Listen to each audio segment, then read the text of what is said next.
2 Samuel chapter 2. In the course of time, David inquired of the Lord, "Shall I go up to one of the towns of Judah?" He asked. The Lord said, "Go up." David asked, "Where shall I go?" "To Hebron," the Lord answered. So David went up there with his two wives, Ahinoam of Jezreel and Abigail, the widow of Nabal of Carmel. David also took the men who were with him, each with his family, and they settled in Hebron and its towns. Then the men of Judah came to Hebron, and there they anointed David king over the tribe of Judah.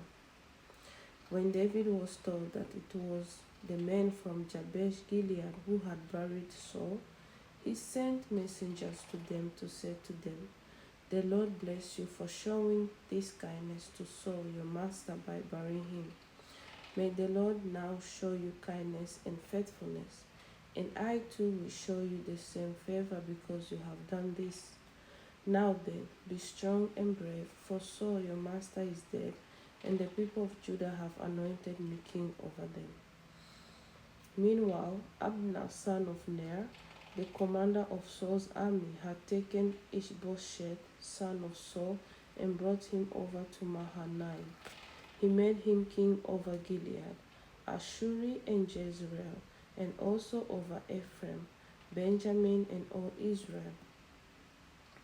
Ishbosheth, son of Saul, was 40 years old when he became king over Israel, and he reigned 2 years. The tribe of Judah, however, remained loyal to David. The length of time David was king in Hebron over Judah was 7 years and 6 months. Abner, son of Ner, together with the men of Ishbosh, son of Saul, left Mahanaim and went to Gibeon. Joab, son of Zeruiah, and David's men went out and met them at the pool of Gibeon. One group sat down on one side of the pool and one group on the other side. Then Abner said to Joab, "Let's have some of the young men get up and fight hand to hand in front of us." "All right, let them do it," Joab said. So they stood up and were counted off, 12 men for Benjamin and Ishbosheth, son of Saul, and 12 for David. Then each man grabbed his opponent by the head and thrust his dagger into his opponent's side, and they fell down together. So that place in Gibeon was called Helkat Hazurim. The battle that day was very fierce, and Abner and the Israelites were defeated by David's men. The 3 sons of Zeruiah were there, Joab, Abishai, and Asahel. Now Asahel was as fleet-footed as a wild gazelle. He chased Abner, turning neither to the right nor to the left as he pursued him. Abner looked behind him and asked, "Is that you, Asahel?" "It is," he answered. Then Abner said to him, "Turn aside to the right or to the left. Take on one of the young men and strip him of his weapons." But Asahel would not stop chasing him. Again, Abner warned Asahel, "Stop chasing me. Why should I strike you down? How could I look your brother Joab in the face?" But Asahel refused to give up the pursuit.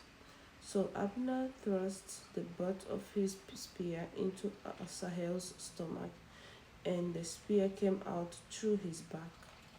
He fell there and died on the spot, and every man stopped when he came to the place where Asahel had fallen and died. But Joab and Abishai pursued Abner, and as the sun was setting, they came to the hill of Ammah, near Gilead, on the way to the wasteland of Gibeon.